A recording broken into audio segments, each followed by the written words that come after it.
waiting for you.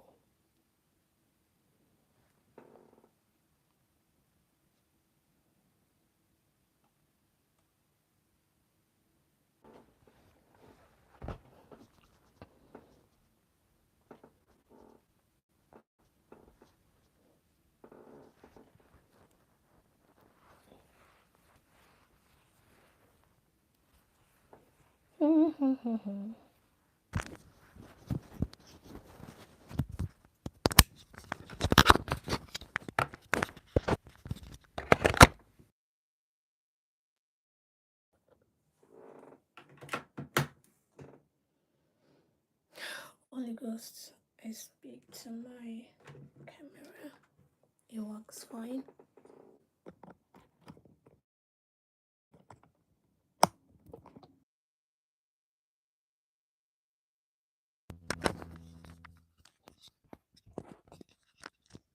I speak to my voice. You work fine. I speak to everything I'm gonna do. You work fine. You're inspired by others. Please inspire other people. Let them be better parents, guidance. In Jesus'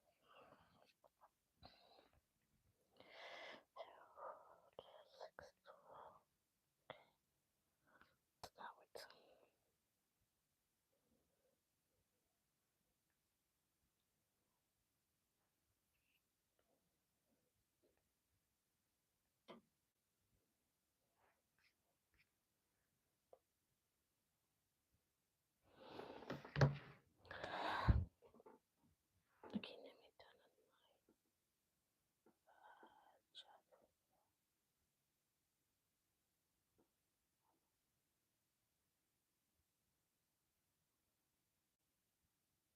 Hello, welcome.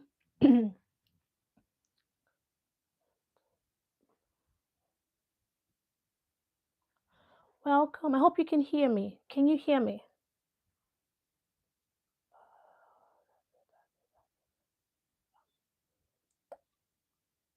Just waiting.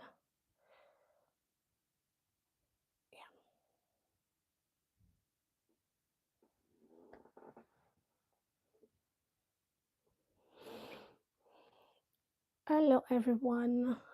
We've got 6 more minutes. 5 more minutes now. Thank you, guys. Thank you so much for joining in. Yeah. So let's see.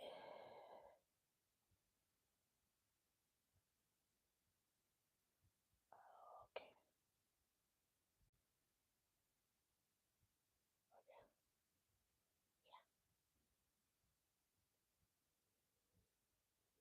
Okay, great.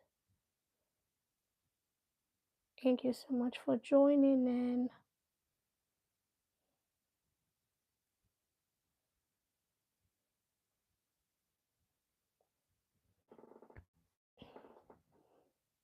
Okay, it's a promise. We're going to start as soon as it's 7 o'clock UK time and 8 o'clock Nigerian time.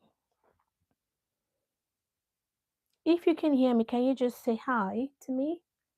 If you can hear me, can you just type and say hi? I hope they can hear me though.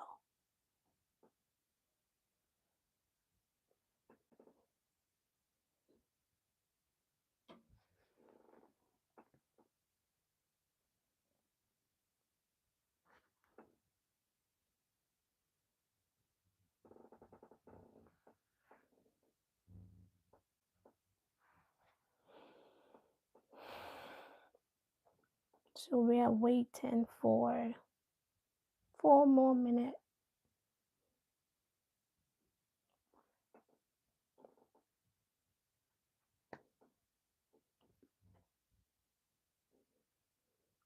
Welcome.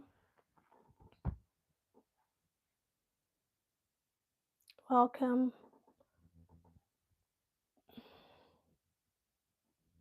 Thank you. Can you hear me? Can you hear me? If you can you just say hello or hi?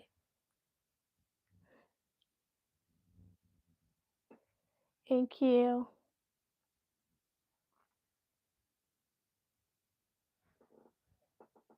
Oh, thank you. Yeah, great. Okay, so we're just waiting for 3 more minutes because this program and session start by 7 o'clock UK time and 8 o'clock Nigerian time. So we've got 3 more minutes and then we start. Thank you for joining in. Hmm.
Okay, we've got 1 more minute.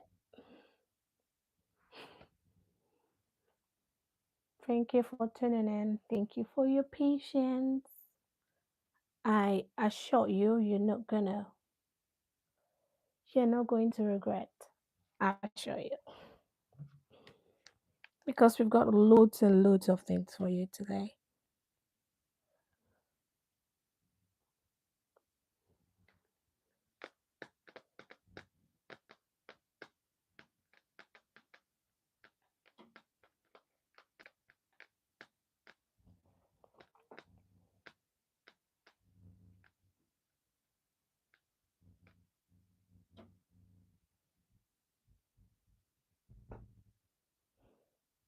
Okay, now it's 7 o'clock UK time and 8 o'clock Nigerian time.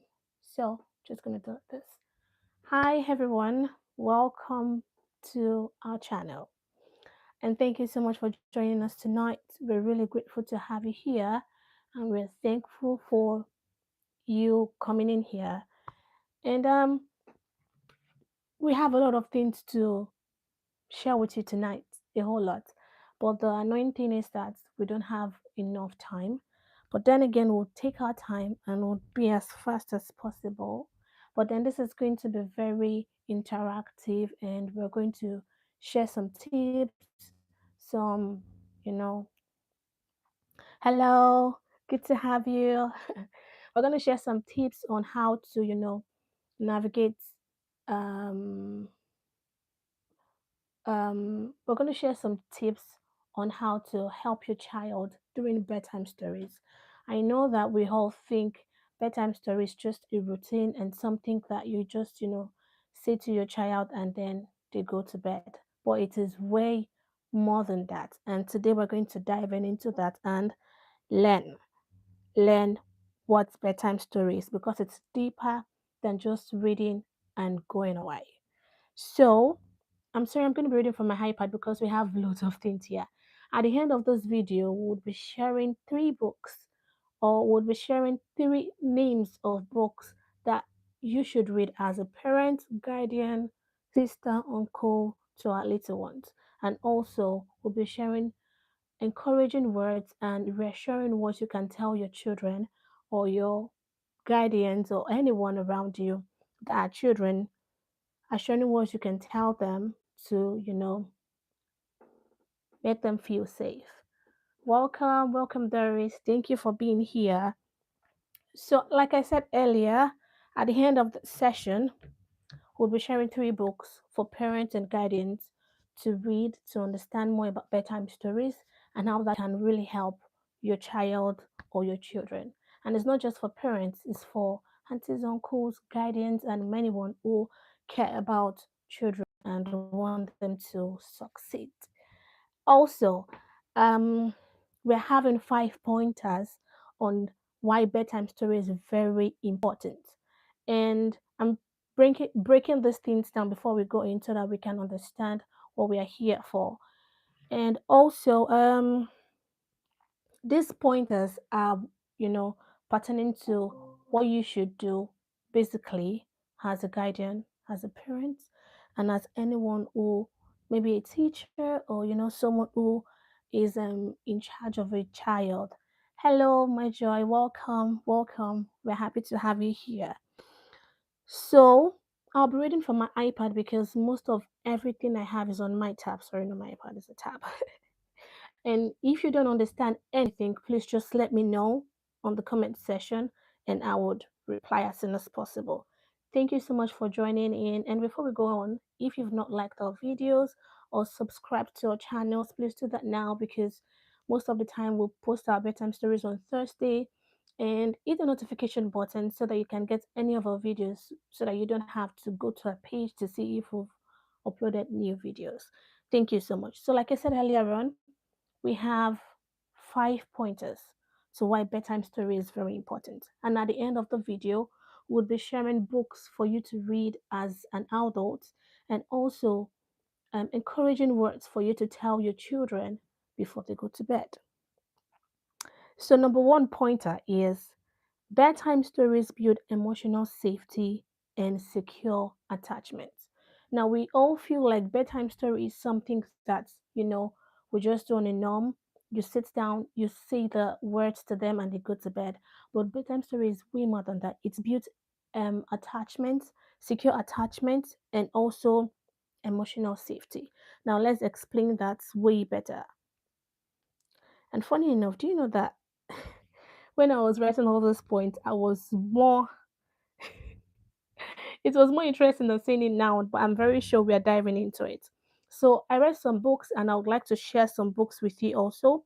But before I go on to that, I want you to know that when you read to your child at night, you're not just reading words, you're communicating safety, like what I said. When you're reading to your child, it's not just about you opening the book and reading the words because you want to end the day or because it is a routine. I see most parents just sit beside the child and just read the storybook because it is time to read a story. But no, that's not how bedtime story works. Because if we can really understand how we grew up, we didn't have this emotional attachment or secure attachment or emotional intelligence. And that's not to blame our parents, but since we know better now, we can always do better because what we are doing right now is investing in our kids. So, according to Daniel, Daniel Siegel, who wrote The Old Brain Child, it says that a secure attachment style develops when children repeatedly experience caregivers as emotionally present, calm, and responsive. These moments help integrate the emotional and rational parts of the brain. Now, bedtime story creates exactly this kind of relational environment. It is predictable, calm, and emotional attuned. This means that when you're reading to your child, it gives your child safety. It brings the calmness to know, okay, this is my mom, this is my dad, and I am safe. Now, reading to your child does not just mean you, like I said earlier on, opening your books or opening the book and just read because it is a routine. No, this is a time for you to bring secure attachments to your child. How can you do that? Instead of you sitting on a chair very close to you, very far away from your child, you can create a safe and calm environment, sitting in the same bed or covering yourself in the same blanket with your child. And it doesn't have to be you sitting and reading to them or on the bed. It can be something they are really interested in. It can be on the floor under a blanket and you reading the storybook. And you reading it does not just mean you want to go to the end. let me make you understand that children are very, very, very intelligent and very sensitive. When they see that you're reading to go back to work, or you're reading to go back to that your project, or you want as one of their aunts, you wanna, get your Uber and just leave them, they would not listen to you. But when they know that as much as you're reading, you are available, then you are building something in them that would make them to understand what is being read to them. Now, bedtime story is about, reading the word and making the word come to life, making the word, how should I put it?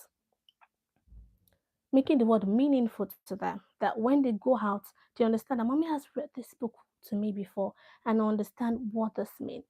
Now, according to Siegel, he said this repeated experience of connection helps children regulate emotions and develop trust in relationship.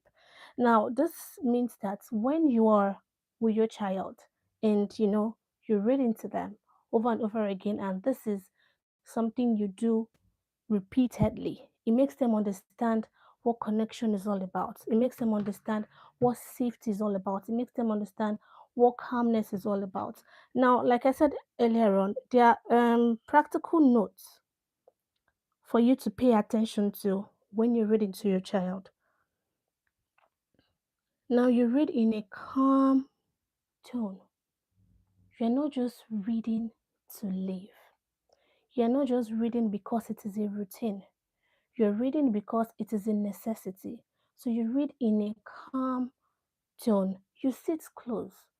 I've seen many people, like I said earlier on, just read to live. Children know when you want to read to live. You have to make them understand that I am here. I am available. And how you can do that is making them understand that you are not going anywhere. You're not in a hurry. You read the book, laugh with them, point out the picture. Ask, we'll still go to that though. Then avoid rushing, like I said. It's not about you saying, I have a seminar to attend or I have to go cook for the family. It's about you knowing that time is priority and it's for your child. Now, another practical note is focus on connection, not performance. You're not there as a clown to do something you do all the time. Like I said earlier on, they know when you are not available. You don't have to be present and feel like, you know, and feel like I'm doing the right thing because I'm here. No, you have to be emotionally present. Leave all what you're doing. If it is for 10 minutes, if it is for 20 minutes, just know it is you and your child. It is you and the toddler. So I wrote here that children learn language by hearing it used meaningfully and repeatedly. Now, I think, sorry about that. No, that's pointer two. Sorry about that. So we'll be going to pointer two, and it says bedtime stories strengthen language and cognitive development.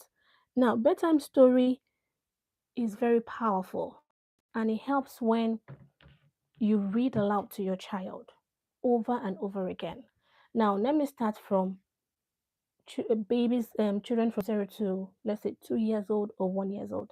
They love it when you read aloud. That's why you see them paying attention to channels like Miss Rachel.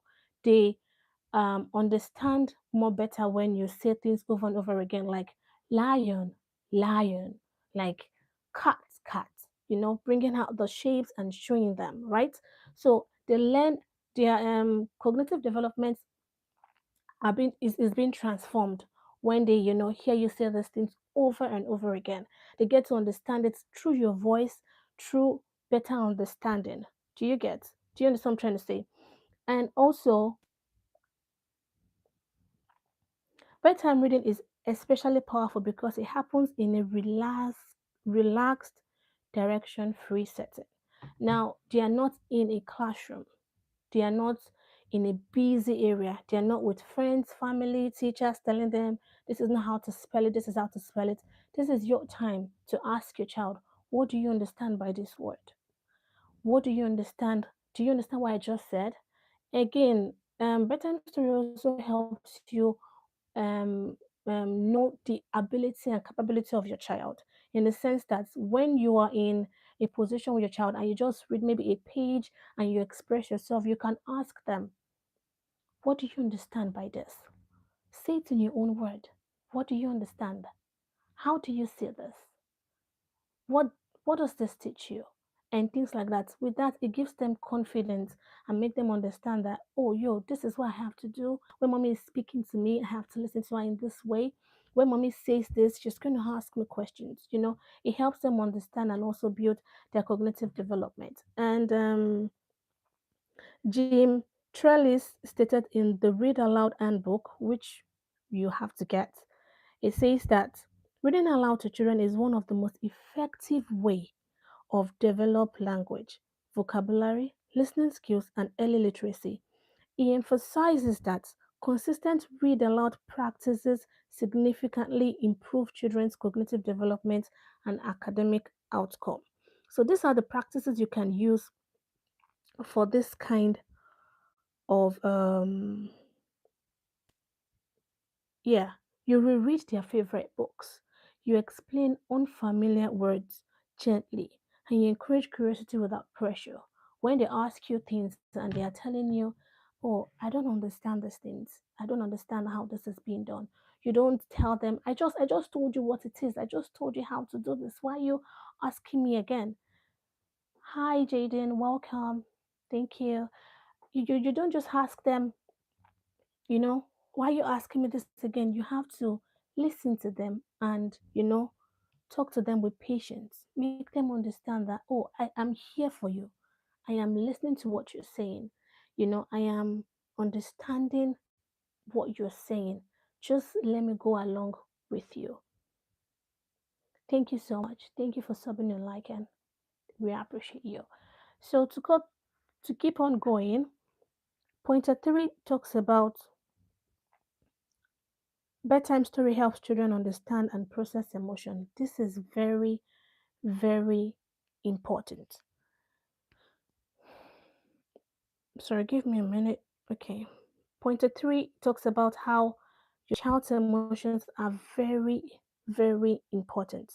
Because, like I said earlier on, we all feel like bedtime story is just about reading and going. But through stories, children realizes that they are not alone in their feelings. As toddlers, as children, when you read to them, and that's why if you're a parent here, or you're an aunt or uncle, and your child don't have Sambam, thank you so much for joining. Thank you. And your child don't have a book or a library, please, you need to get books for them. You need to get things they can read over and over again. You might think you're just wasting money, but you are not. You are not, because every book you get, every book you buy for them would also add to their vocabulary, their emotional ability and stability, and their cognitive development. And again, it's not just about buying it and keeping it on the shelf. Again, we've talked about how you can read to your child. It's not just sitting down and saying that's all. Let me even give you some things to do, or some tips for you to read your bedtime stories with your kids. You can read bedtime stories on Monday, sit with them in bed, and read it read aloud with them.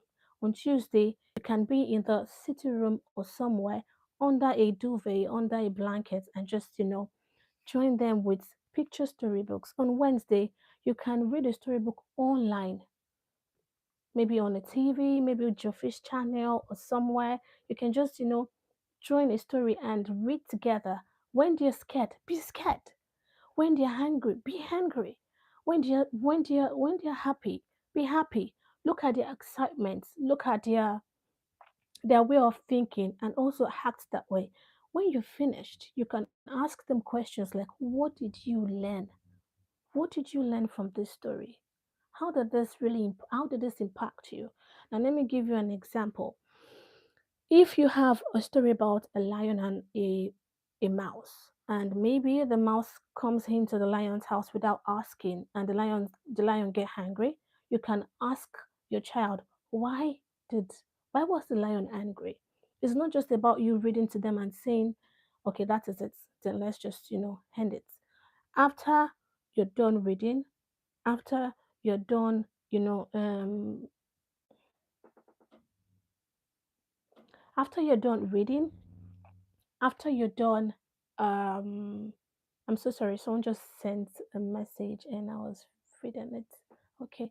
After you're done reading and after you're done doing everything you have to do, yeah, you have to ask them questions. It also draw them nearer to you. And for children lower than that, that they can't maybe talk right now and everything, I would advise for parents, carry them close to you, or you sit close to them. Maybe they are on the chair, you can sit close to them and read with them. You can also, they would also love books with, what's the name? With songs on it. Sing along with them. Do not just, open it and say, dog, that's it. No, you sing along with them. You learn stories, you learn songs, and also make them happy. So in that regard, they can, it can help them to understand their emotions properly. Like I said, the practical note is ask reflective questions. Like I've said, allow silence. When you ask questions and they don't know what to say, allow silence. Just let them bask in what you've said. And if they cannot answer, that is fine. That means you know that okay, learning has not been properly done. So it's either you is either you what's the name, read that story again some other time, or it's either you um do some materials to help them in one way or another to be to understand the story, and let your child interpret the story in their own way. Let your child, when you're done reading a bedtime story, do not just be very very eager to go and tell them the moral lessons and just leave. No, make sure that you let them interpret the story in their own way, in the sense that when you tell them, okay, we read the book about the lion and the mouse. Now you tell them, tell me the story in your own words. What do you understand? Or what does this story tells you? What did you learn from this story? How do you what's your favorite character? What is your favorite part of the story? Let me tell you about a boy in my classroom. I won't mention his name just to for privacy reasons. He loves this book. What's the title again? Um, the yeah, we're going on a beer hunt. He loves this book. We're going on a beer hunt, and then whenever we go to the boat pool, there's something like a cave, in the boat pool. Then he goes inside and tells me to come in with him, and I go in with him, and he tells me the beer is coming, and I'll have to ask him, where are we now? Sometimes I would say we're on the mud, squishy, squashy, and everything. It's just a storybook we use in the classroom, and then we have to run back, run out, and run away from a pretend bear. I can't see the bear. He can't see the bear, but that's the way he interprets what he has read in class. So it can be through play, it can be through saying it vocally, it can be through drawing, it can be through what's the name, materials. But give your child the leverage to express themselves and to know what they have read. So moving on to the next one. So number four pointer is bedtime stories shape values, behavior, and moral understanding. Bedtime stories shape values and behavioral understanding. I'm just moving on to the next one. Yeah. So when a child hears a story, they practice thinking about right and wrong without being corrected or judged. So when a child hears you saying a story or reading a story to them, they know when it's maybe something bad has happened. They know when someone has done something wrong. They know when it is time to say sorry. They know when it is time to say please. They know when it is time to say thank you. So when you're reading to your child, just know that bedtime story also helps them to develop their behavior, their cognitive development. It shapes their value and it shapes their moral understanding. And if you understand, we've been reading about our values and morals since December to January.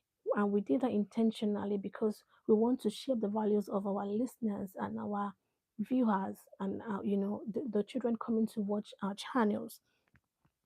And Paul Brunson says in his book, Nurture Shock, he says that children learn value most effectively through experiences and stories rather than direct instruction.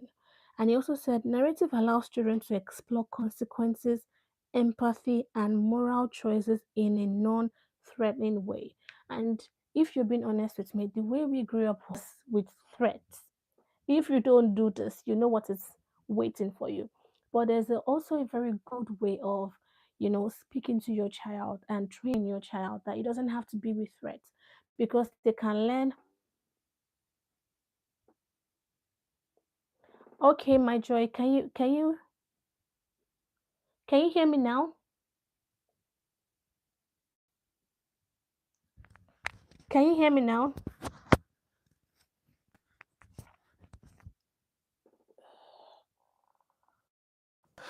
Okay, my joy, can you hear me now? Yeah, can you hear me?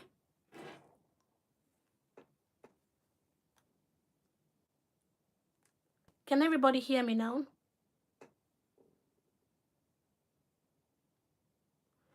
Oh no, not again.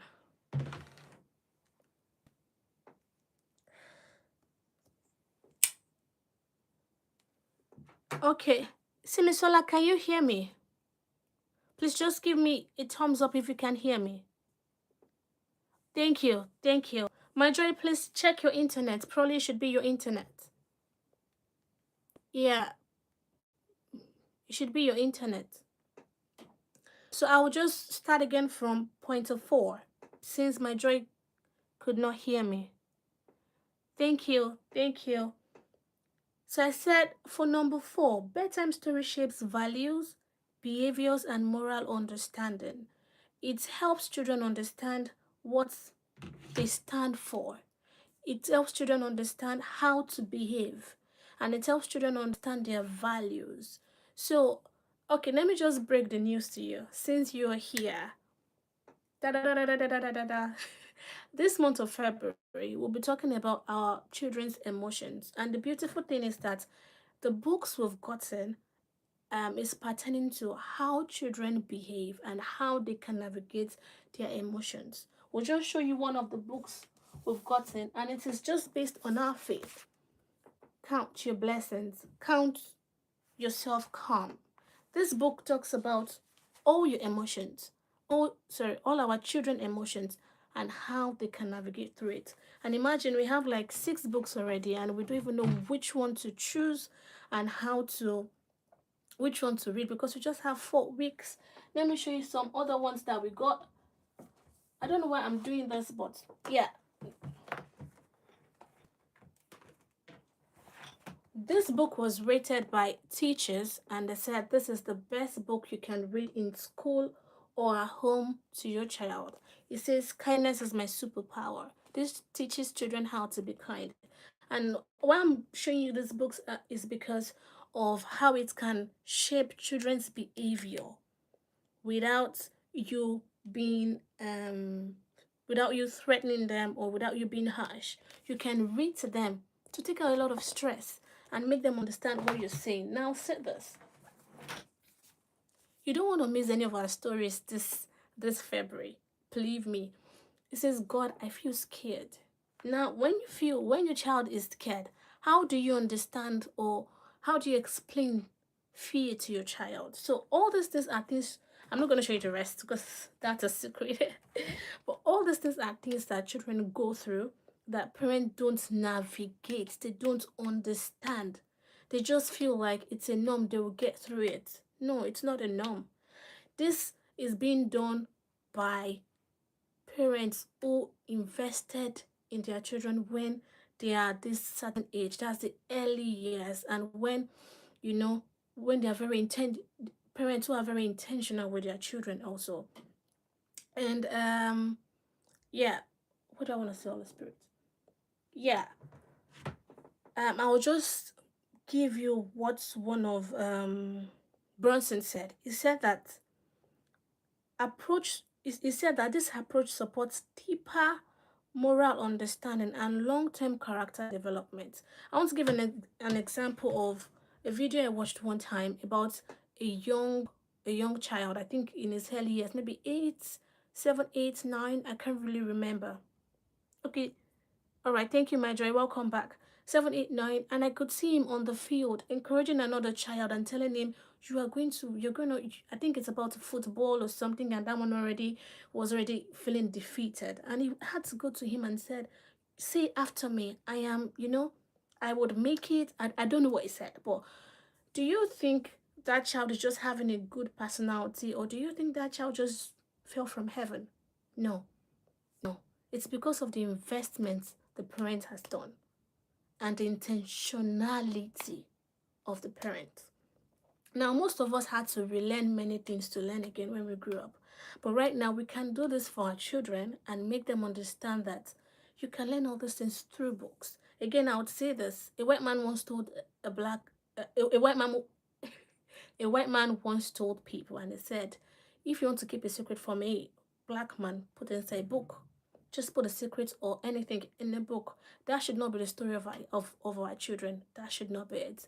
They should be able to understand that these books are priceless and there are virtues in them. And when you get the appropriate book and the right book, this will lead them to better understanding. That's when you'd see your child so confident and you'd be like, other parents will be like, how did you do it? No, it's not how did you do it. It's just being intentional. And most especially with the books they read, with morals. So that's number 4. Number 4 said, bedtime stories shape values, behavior, and morals. These are the practical notes. You focus on the story, not preaching. Do you know how beautiful it is for a child to be at the center of a bed and his dad is at the other side and his mom is at the other side and they are reading just one book? No phones, nothing, just one book. And you see them, explain the book over and over again. Bedtime story is not a routine. It's not something you just do to pass away time. It's not something you just do because you have to do it. No. Bedtime stories are investment. Like the pointers we had, the number 3, number 2, you ask them questions. You ask them open-ended questions. Open-ended questions are questions that don't just end with yes or no. Like, are you a child of God? Yes. Is it good to be hungry? No. Is it good to steal? No. Is it good to lie? No. Is it good to be a good girl? Yes. No. No. Our children are smarter than that. You ask them, thank you. You ask them open-ended questions. Why do you think you are a good girl? Let them understand what it means. Why do you think it is bad to, to say this? Let them understand their behaviors. You were sad and you stomped your feet on grandma. What do you think you could have done better? They can think. They can. And this can happen during quiet moments. As much as how adults are really embarrassed when you correct us in presence of everyone, even children are embarrassed. So I'm not saying you should not rebuke your child. You should. Do not spare the rod because I won't spare one on mine. But all I'm saying is when it's calm, and this is what these white people have ahead of us. They know these tactics. They know this over and over again. They know it like the back of their palm. And that's why you see their child very, very smart, very intelligent. And you see a 5-year-old already knowing who he is, already understanding what they do, already knowing. You can't, you can't bully them. Thank you. Thank you. Thank you. Those are nice comments. Thank you so much. But you can't bully them because they know who they are. They are very confident. So your child, no matter how little, explain to them. Do not feel like they are too young. Like I always tell people, the time you can train your child is now, now, now, from 0 to 8 years old. That is the time. So do not take that as when they are 9 years old, I would do what I have to do. That is even when their cognitive development is already higher than what you think it is. And it's very hard to, make them understand. But it is even the Bible says, train up your child in the way of the Lord, because when they grow up, they won't depart from it. And your child does not mean when they are teenagers. It means from now. It means from now. Now, pointer number 5 is bedtime stories support mental health and better sleep. Gosh, this when I was practicing all this over and over again, I just had this notion that this even works for adults. For you and me, it works for us. Bedtime stories support mental health and better sleep. If you don't agree with me, can you just let's just think about this thing together. Why is it that audio Bible also have audios you can listen to in a very calm tone? Oh, I'm so sorry. I don't know if I mentioned what you can do for number four pointer. I need to go back because yeah. So the practical note you can do for number 4 pointer, which is bedtime story shape values, behavior, and moral understanding, is focus on the story, not preaching. We've talked about that. Ask open-ended questions. We've talked about that. Do not just ask them yes or no. Are you a good girl? Yes. Is it good to serve Jesus? Yes. No, no, no, no. Ask them questions that leads to another conversation. Something like, why are you a good girl? Why do you think it is good to serve Jesus? You know? Why do you think I'm not happy? Things like that. Ask them open-ended question. Encourage empathy for characters. Now, that is talking about, I think we've talked about that too, but that is also talking about, um, let me give an example. Now we're dealing with emotions in February.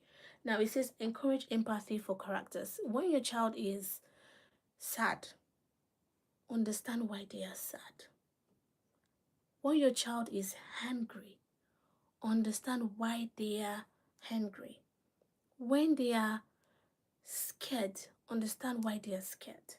Let me give this example. In my school, we have this color code, the green card. It is a very big card.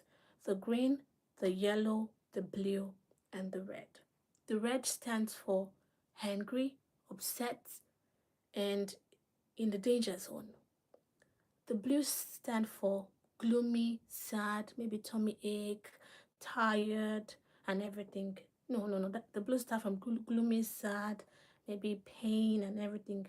The yellow stand for what's the name? Scared, anxious, uncertain of your feelings, or sleepy, and the green stand for happy, proud, excited, and all. So every morning and afternoon, we ask them.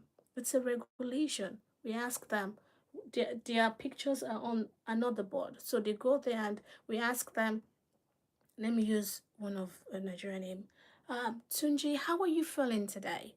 And they pick up their name and they go to the board and put it on any zone they have. We call it the green zone, red zone, yellow zone, and blue zone. And these zones, they don't lie. And even when they lie and we know they are lying, we take it out of, because most of them love the green zone, even when they're on the red zone. We take it out and put it on the red zone. And we ask them, do you know why you're on the red zone? Some of them might stomp their feet, they might be hungry. No, I want the blue zone. No, I want the green zone. And when they're calm, we tell them, give us 10 minutes and prove to us that you are on the green zone. If that person or that child should grow up, do you think this person would not understand communication or behavioral intelligence? That's what we're talking about. Ask them open-ended questions also, and do not preach to them. Focus on the story. Thank you so much, guys, for staying, and I'm so, so proud for your support. Number five is bedtime story supports mental health and better sleep. And I was talking about that. I said stories calm the mind and the body. Now we have audiobooks, and in the audiobooks, do you hear them shout? Do you hear them speak as though they need you to hear them? No, they speak as though they want you to listen. So that is the goal. You speak to your child as though you need them to listen. When you shout, they can create an environment and an avenue to be louder than you. But when you're in control of the environment by staying calm and understanding, the environment, understanding where they are, the zones they are, and treating them accordingly to that, you'll see you understanding your child better, and you'll see you understanding how to navigate their emotions better. So, Matthew Walker highlights that consistent bedtime routines improve sleep quality, emotional regulation, and overall mental well-being, especially in children. That's why I said it also works in adults, but especially in children. And bedtime story help children transition from a thank you. I need to tell you this. Bedtime stories help children transition from busyness of the day into restful sleep. This is very important. If you've not heard anything at all that I said today, please let screen time stop 5 hours before bedtime. You cannot, and I think I read it in the book. It says in Matthew Walker, it says, and the name of his book is Why We Sleep. He said calming pre-sleep routine helps regulate stress hormones and prepare the brain for rest. Activities like reading slow the nervous system and reduce cognitive overstimulation. So if your child is coming from screen time to bedtime, it doesn't work, because on a normal day, a child is busy, like is busy with everything, seeing everything, knowing everything, hearing everything. That's why it's very important to know what you say. Even with your child who is 1 year old, you should take your time to speak in their presence. You should take your time not to speak in their presence, sorry. And also, I really want to say this, but I think it was in pointer two, about, is it two or three, about cognitive development and also in the way they speak in literacy. Will you agree with me that if your first child speaks eloquently, your second child does that very easily? And if your first child speaks in an accent that maybe you don't like, it is very difficult for your second child to have a good accent. That is why it is very important to take reading seriously. It is very important. And these are for the parents. Even if you don't know how to, go online, especially on YouTube. It is there. These things are investments. They are not just they are not just things we do because we have to do them. They are things we need to do because we are building a nation. A nation. And that nation must be well built, because God has, I'm sorry, I'm bringing my feet into this, but I can't help it. God has really, really invested and trusted you with that nation. So, for bedtime story, please let screen time stop. 5 hours, at least 4 hours before bedtime. So that means if they go to bed by 8 o'clock, 4 o'clock,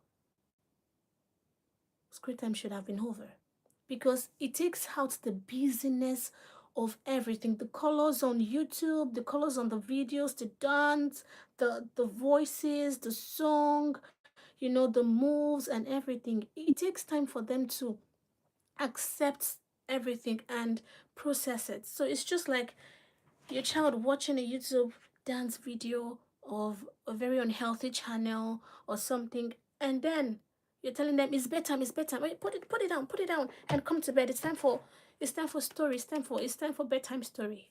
It doesn't work that way. That's why when you leave the room, they are awake because they are more hyper and more active than you yourself. Yeah, yeah. So please, before bedtime, make sure that. Oh, so I have here the practical notes. I know I wrote it down. Avoid the screen before reading. Also use warm light. Do not on all the lights in the house. You should have a lamp or just a little light so that it brings the whole ambience of it's time to settle down, it's time to be calm. And end with reassurance, with prayers and affirmation. And before you stop talking to your child, or before you stop the storybook, end with reassurance. And if you see our bedtime stories of recent, you would see that at the end, we tell them about what we think is best for them. No, yes, we tell them what is not best for them, but what the book really entails and how they can navigate that into their day-to-day activity and life. We're trying to do that over and over again. So you can head to our channel and check out our videos. And also the it said hand with affirmations. Hand with affirmations, and that is what I want us to do right now. Like I promised, I said we're going to give 10 assuring words to tell your child before they go to sleep. These are assuring words that works over and over again, over and over again, and I assure you, you would not regret saying that to them. No matter how young, you tell them, just stroke their hair, or try to cover them, or try to just rub their tummy. Oh God, I miss my dad rubbing my back. You tell them, I am right here with you. You are safe. I am right here with you. You are safe. You can tell them, you can ask them again, do you understand what mommy just said? Do you understand what daddy just said? I am right here with you. You are safe. I'll be going to my room now, but whenever you need me, just know I would come to you. So it gives them this assurance that there's safety. There's safety everywhere. Number two is you are deeply loved by me always. This goes a long way because many people right now, many adults, look look for reassurance from other people, from other female, from other male, because from home they were not told that they are loved. So you must say this 1,001 times every day. You are deeply loved by me always. Do not forget that always. You're deeply loved by me always. Even before they go to school, it can be a routine. You are deeply loved by me, and your child say always. It's beautiful because they don't need any reassurance from teachers or any other person. Number three is nothing you did today can change how much I love you. Even if you're boiling hot and you're hungry, make sure they know that you're still the father, you're still the mother, you're still the aunt, the uncle they can run to. So make sure you tell them that nothing you did today can change how much I love you. Number four is you did so well today, I'm proud of you. Even if it's just tiny little things, or if they didn't even do anything and they gave you headache, just make sure if they talk themselves well in bed, tell them you did well today, I'm so proud of you. It gives them boldness and confidence. They don't need anyone to tell them that anymore. Number five says you don't have to worry tonight, I've got you. So I've got you, you don't have to worry tonight, just go to bed, mama got you. It makes them understand that you are in charge. It makes them understand that my mom can take care of me, my dad can take care of me, or my aunties would always be there for me. The number six says that if anything feels heavy in your heart, you can rest it on me. Aye. Oh, I can't wait to tell my child that. Or my children. But that's just, if anything feels heavy in your heart, you can rest it on me. Oh gosh. Just imagine telling your child that. And maybe, God forbid, boy's been bullied or she's been bullied at school, and you tell her that. What do you think she will do? Do you think she will hide it from you? If you say that 3 nights and you keep saying, If anything feels heavy in your heart, you can rest it on me. You can rest it on me. You can rest it on me. For a week, they can't. They won't be able to. You see many children carrying so many burdens on by themselves. Funny enough, I just discovered that even toddlers, 3 to 4 years old, bully each other. It's so messed up. So if you can't tell your child that, then who should they trust? Who should they trust? And then number 7 says, I see you, I hear you, and you matter to me. I see you, I hear you, and you matter to me. This assuring words are words you can say with your child.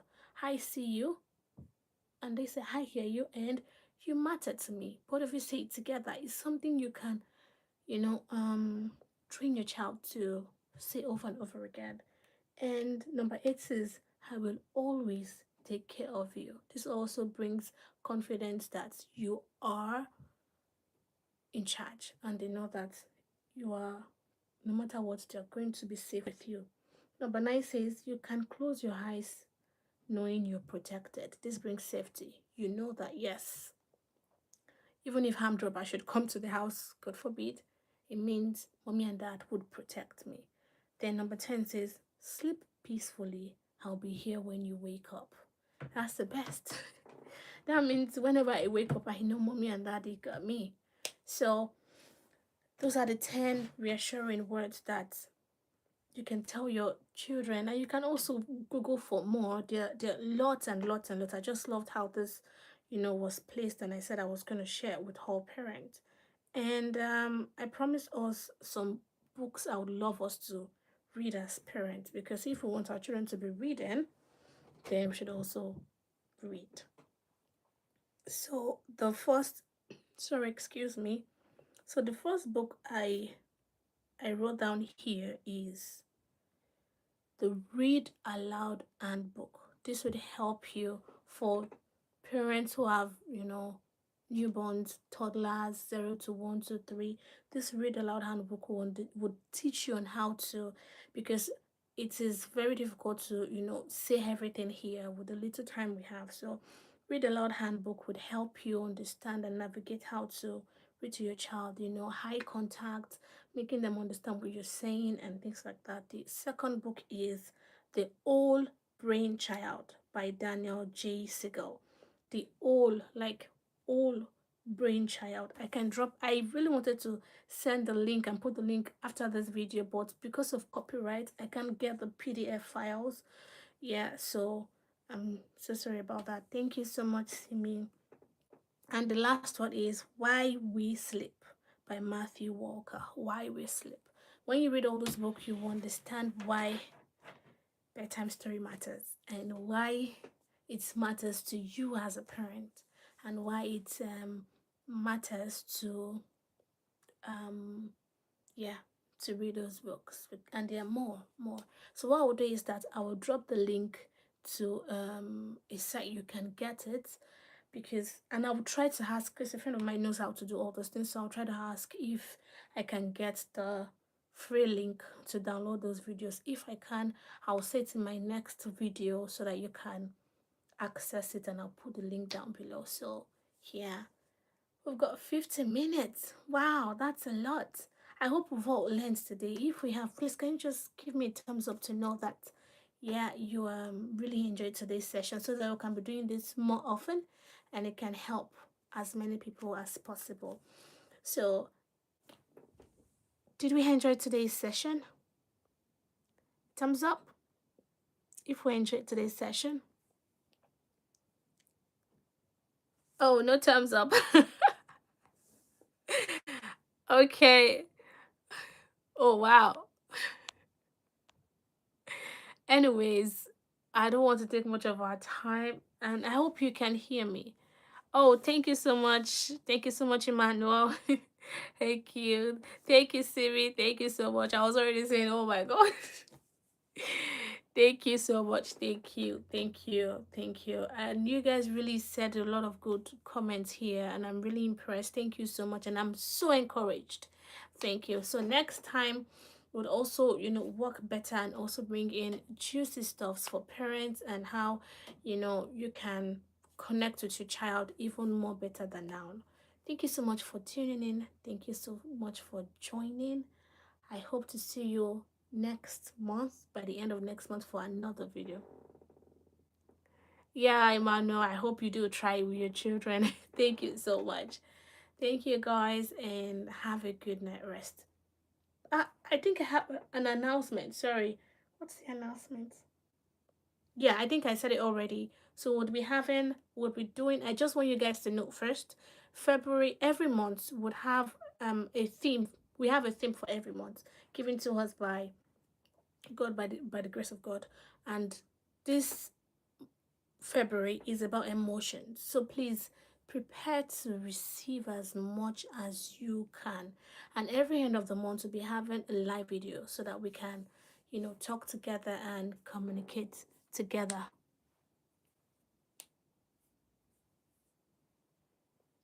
Oh, I love this question. How do you advise a parent who has had a very hectic day and still have to read the bedtime story? Gosh, I know how this can be very, very exhausting. I know how it can be. And I'm sorry you have to go through this if you are the one. But like I said earlier on, this is sacrifice. It is sacrifice. It can be very, very tiring. And it doesn't have to be it doesn't have to be functional, like it doesn't have to be something you're paid for. No. As much as you're tired, let them know. It's that simple. You come as you are, just like Jesus said. But it's so simple. It's that natural. If you're tired, let me give an example. Um Christina, Mommy's very tired today. Can I stay right next to you? Of course, they would say yes. You stay right next to them and you tell them, okay, what bedtime story should we read today? Or if you've gotten them a very good book, guess what? I surprised you with this book, but I'm not sure we'll finish it because mommy is exhausted. But can we read 2 pages together? You just have to be as truthful as possible because that is what they need. So you might not finish a book on a certain day, but just your presence and your honesty can make them understand this over and over again. So you read page 1 and you ask your child, or you just play maybe a role play, and you say tomorrow would continue. Do you know that that would even be so exciting because they know they can even say to their friends, do you know my mommy and I read this book yesterday and we didn't finish it because mommy needed to read, she was tired, but yes, we're going to read it this night. That's how children are. We're going to read it and I cannot wait. So if it is so dogmatic and it is something you want to do because it is a routine or you are a parent, you would feel exhausted. You would feel like it's another job, but it doesn't have to be another job. It has to be an investment, a sacrifice, something yes, I'm doing it with my child. It brings in relationship and it helps your child, it encourages your child, and even brings what's the name, simplicity to your child's way of life because they can see it from mommy, they can see it from daddy. It's not something they're struggling to do. So I hope I helped and I answered your question.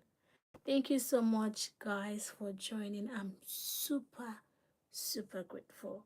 See you next time. Have a lovely night rest. Bye bye.